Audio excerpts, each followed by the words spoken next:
morning everybody. As promised, today we are going to discuss about issues related to reading and reading abilities. Welcome back to Vatsalya Legacy.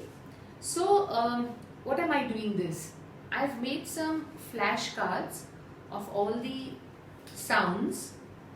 So we all know that these are sounds and the capital A, B, C, D are the alphabets and these are the sounds.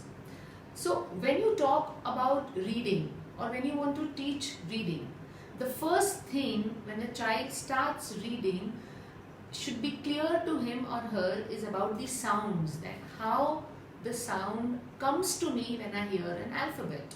So if I am hearing A, what does the sound come? A. If I am hearing B, what does the sound come? B.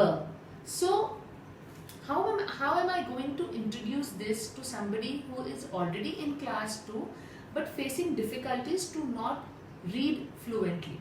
So my first and foremost duty is to introduce phonic sounds in a way that the child is able to break the alphabet and form the word by joining the alphabets.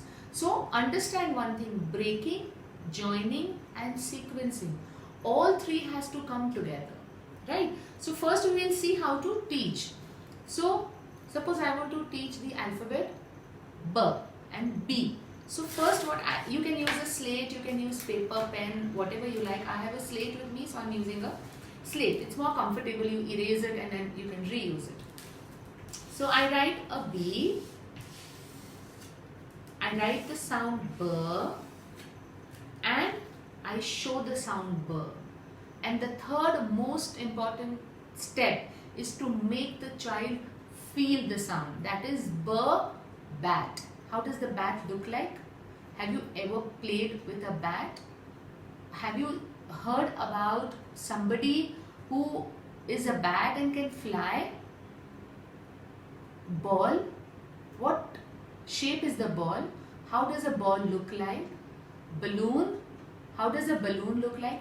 The more I help the child to visualize the alphabet, visualize the sound, it becomes easy. Second thing, of course the child should know what is consonant, what is vowels and what are sounds.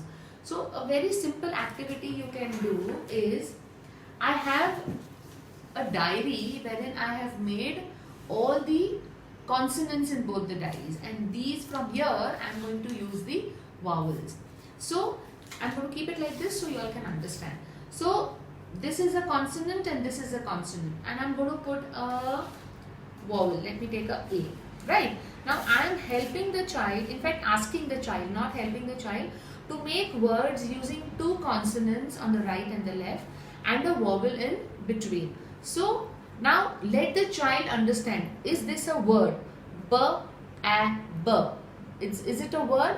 The child would think and say, yes, maybe no. If it is a yes, can you explain me what does that mean? So maybe this is not a word. Okay, let's change. B, A, K. Is this a word? Back means going behind, or कुछ पीछे रखा हुआ है, something like that. Then you can explain what is this K and what is CK K, and then gradually you can increase. Make a consonant here also. K, A, K. Is that a word? Similarly, all the consonants can be used, and I can keep on changing the vowel. I can put a A, then I can put a I, and then I can put a O, I can put a U, and the child will learn how to make alphabets. The moment the child learns how to form alphabets with the help of a consonant and a vowel, the child needs to identify those alphabets when the child writes, and the third step is to visualize. This would make reading a little more easier for students if they are facing any kind of issues. Let's not term or tag our children that he or she is having this problem or that problem. There's enough of tagging already happening. We will work on the solutions and not looking for what problem does the child have. So the next episode we are going to come on writing issues and then on mathematical calculations. Right? Stay connected. Please subscribe our channel and let us know how did you find this video and any other suggestions you have. Thank you so much.